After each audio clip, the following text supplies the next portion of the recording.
ratchet. I'm all about the stack. They got those threats. And be the OG. Just to be exact.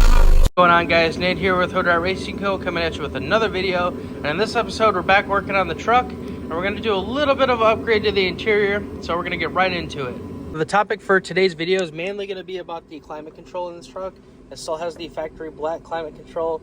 I don't really care for it. I'd like to upgrade, do something different. Now, for some reason in the Ranger world, the first thing everybody does is do a cluster swap. And I've actually done it twice. So the truck originally had the original, like the black factory cluster with no tack. And obviously that was boo-boo, you need a tack. So I opted for the Ranger, or not the Ranger, the Explorer Sport Track cluster, which is in white, which I thought was a nice look. And the Sport Tracks actually have a silver climate control that matches this cluster very well. So after I did the Sport Track install and everything, I drove that around for a while, I went back to the junkyard some months later and actually found this cluster. And I like the look of this one just a little bit more than the white Sport Track one. Nothing against it, just my cup of tea, you know, whatever. So did the swap again, swapped my odometer and everything over because this truck has fairly low-ish miles, 164,000. And obviously you want to keep the odometer readings correct when you're swapping clusters. So there's tons of videos on how to do this. It's not very difficult at all.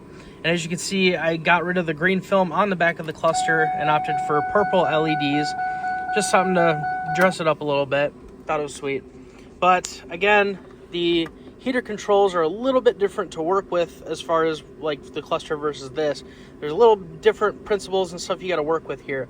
So the first thing we're going to do is we're going to pull all this apart and pull the climate controls out, and I'll show you some of the differences that we're talking about.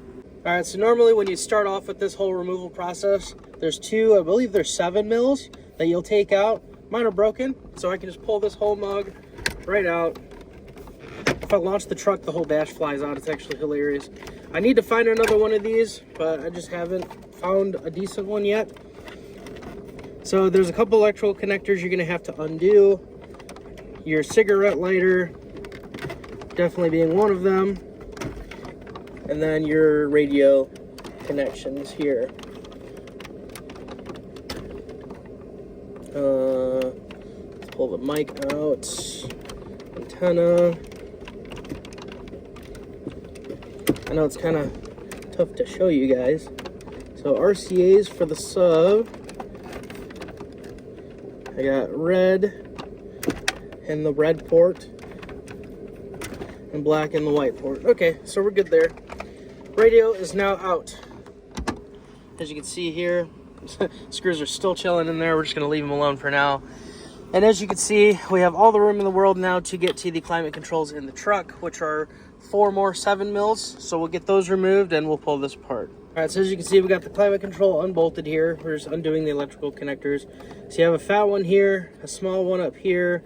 There's another smaller one back here. And then you have this vacuum block here. And it's just got little tabs you spread, and that's what releases it.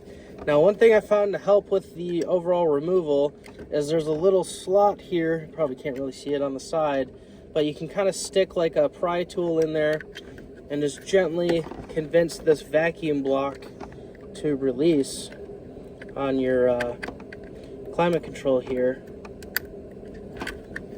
just so you don't damage anything. As you can see, it just comes right off, no big deal. And then you have your last, I believe this is for a light. You have a little 2-prong connector here. You can kind of get like a trim tool and pop it open, kind of, sort of. Come on. Damn it. Sometimes these get a little stuck.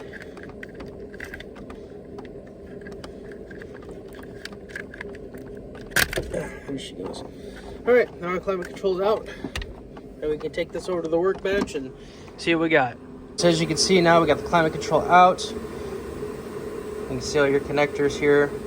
And this was the little cutout through the side that I was talking about, where you can stick a trim tool in there or a pry tool just to help ease the vacuum block off the back of the heater controls so you don't break nothing. But it all came apart fairly easy. So now what we're gonna do is we're gonna go inside, and there's all these clips you gotta release. And when you pop all those clips, the faceplate and the back half will separate, and we can take a look at the internal guts of this thing. So let's get into it. All right, so as you can see, we got the faceplate separated. So you can pull this off, set this to the side, then you can let this little diffuser fall out of here. We'll set this to the side and save it for later. Now, on the factory climate controls, it's actually backlit to be white, which you can see here. And how Ford got around this was, I actually removed this. This is how I was able to change the color so easily, is there's this piece of film that they lay in the back side of it, which I can show you. Yeah, like this. So it just kind of lays into the back side of it, so when the halogen bulb illuminates this, it looks green like the factory, how it's supposed to be, whatever. Obviously we didn't want that because we wanted to change the color of it, whatever. So we just removed that strip, put it back together, and it was all fine. And then if you want to change the color of your knobs, these are actually the same way as like the New Edge Mustang guys or even the SN guys would do. So there's a little piece of plastic that you can actually just pop out, and it's got, you can see it's white here, so they print green film on it and then paint it white. So all you do is sand it off and then redo your white, and then whenever you put your LEDs in, everything illuminates the same color, which is nice. Now the difference that I'll show you here, so this is the Sport Track one that I want to use so it matches the cluster in the truck. This one, they print with green. It's all printed all at the same time, and these are super fragile. Like, you have to be so gentle working with these. So if you're gonna do this or do something like this, I would definitely try to get a couple of these to try, because you are gonna mess one up. It happens. I did it. It's probably gonna happen to you. So get like 3 or 4 of whatever panel it is you're trying to use. Now the thing I had to do, you see this was my test one that I've absolutely destroyed, just to make sure I wasn't going to destroy a good one. This is actually my last one. The first one got pieced out a long time ago. This is the second one. Or that's my third one, and this is my second one. So definitely leave room for error on this. Now the best way I found, this is the one we're trying to use. This is like the last one, whatever. The best thing I found to do was take this inside, fill up your kitchen sink with hot soapy water. Sorry. And what you're gonna do, because these are all laminated and there's adhesive that holds this to the plastic frame, you're gonna start, well, it was a good one.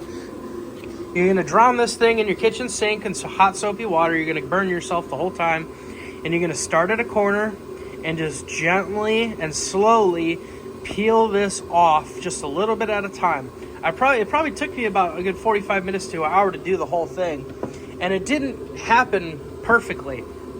You can see there's a couple little spots where it did delaminate and it got left behind on the original board, which you can see here. So as long as you can see some of the silver on it. So as long as we use this, you won't really be able to tell. So once you do that, again, that's the easiest way I found. Any chemicals or anything like that will dissolve the print that's on the back of this plastic. So just be super mindful that you have to be gentle and just take your time. So once you get these separated, the best way I found, because again, we're trying to remove the green film that's printed on the back of this, right? The best way I found to do was to take a Dremel on its lowest speed with some kind of like softer, my camera doesn't want to focus, some kind of softer grinding stone, and you literally hold it up in the air so there is like the minimalist amount of pressure on it. Just focus, man, dang. And you just slowly remove the green as best as you can. Now, unfortunately, this didn't come out perfect, so I might attempt some touch up on like the letters and font and stuff. But for the most part, I think this went about as well as you can get for working with a 20-year-old piece of printed plastic. So yeah, just take your time, just be super gentle with it, be forgiving, you know, and like I said, get a couple of your extra panels and, you know, leave a margin for error. That way, if anything happens, you're not screwed at the end of the day, and if you have to slap this back together as is and drive your truck, you can. So again, just something to be super mindful about. So the next thing I'd like to do, because again, we're not going to be reusing this piece anymore, I have to re-adhesive the faceplate back onto the plastic trim here, which is going to be the goal. So I'm going to try that and see what kind of method I can come up with, and I'll let you know what we got.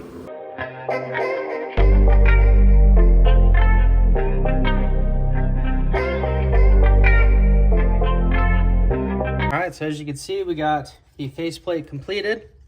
It's looking pretty good. We got some nice illumination. Oh, I guess you really can't see it, but hold on. There we go. Pretty white. Pretty good. I think that'll do fine. So now all that's left is to reinstall. So again, make sure your light diffuser's in here, otherwise this won't illuminate as best as it can. And just take your new piece and snap her in. It might be a little bit of a bear at first, just because the diffuser is going to want to be in your way, but it will go together eventually.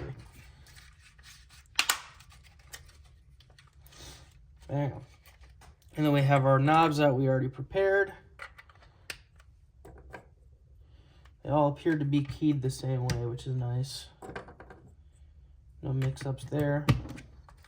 And just verify that everything still works as it should, which it does. Not bad.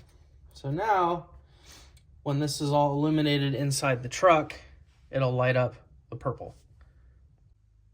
Alright guys, so as you can see, we're back here in the truck. Got everything reinstalled here. Everything looks good. When you're doing stuff like this, especially if you're installing LEDs, some of them are polarized. So you do have to check their orientation and make sure that they do work before you fully reinstall everything.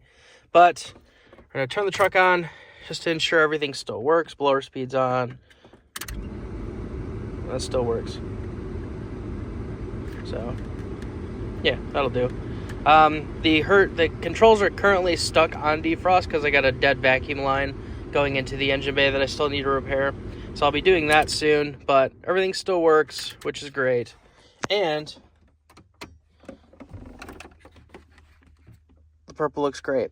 Now, as you can see, the lettering still isn't perfect, and I was really concerned about how it was going to look overall when it was done, but it appears to actually look fairly decent, and I'm pretty happy with the overall result. So I think we're just going to leave it as it is. So yeah, now we got the matching climate controls to the cluster. Everything's working as it should, and I couldn't be happier with it. So thank you guys for tuning into this episode. Hopefully it helps you guys out with your endeavors if you want to tackle something like this. As you can see, it's not a super difficult job. It's just very time consuming, very tedious. You just got to be patient, make sure you're in the right headspace for it, throw on some music, get a cold beverage, do whatever you got to do. But definitely can be done. And these trucks are super easy to work on, so I would definitely recommend it to anybody that wants to do a little personal touch on their vehicle. So thank you guys for tuning into this episode. Hope you guys enjoyed, and catch you in the next video. Peace!